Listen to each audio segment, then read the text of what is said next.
আমি একজন পুরুষ, আমি পুরুষ হয়ে মানে ধর্ষণকারীদের যেমন শাস্তি চাই, তেমন নিশ্চয়ই আপনারাও নারী হিসেবে, শিল্পী হিসেবে একটা শাস্তি অবশ্যই চান। সেই শাস্তিটা আসলে কি হওয়া উচিত, কি মনে হয়?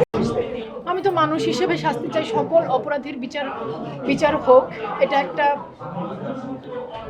মানুষ হিসেবে আমার চাওয়া। আর ধর্ষণের তো আমি সর্বোচ্চ শাস্তি চাই ধর্ষণকারীর। অথচ আমাদের এখানে যে চিত্রগুলো দাঁড়ায়, আমি কিন্তু এই সকল কিছুর পরও আশাবাদী যে একটা সময় যে আপনাদের মতো যারা বলছেন, আপনাদের মতো মানুষদের হাত ধরেই আসলে সময়টা বদলাবে, চিত্রটা বদলাবে। যিনি ভিকটিম তার ছবি প্রচার করা হয়, যিনি অপরাধী তিনি অগোচরে থেকে যান, যিনি ভুক্তভোগী তার সাথেই যখন আসলে হয় কি যে তাকে আইডেন্টিফাই করা হয়, তখন সামাজিকভাবে, পারিবারিকভাবে সেই মানুষটিকেই, সেই শিশু, আসলে আমার বলতে এত অসুবিধা হচ্ছে কারণ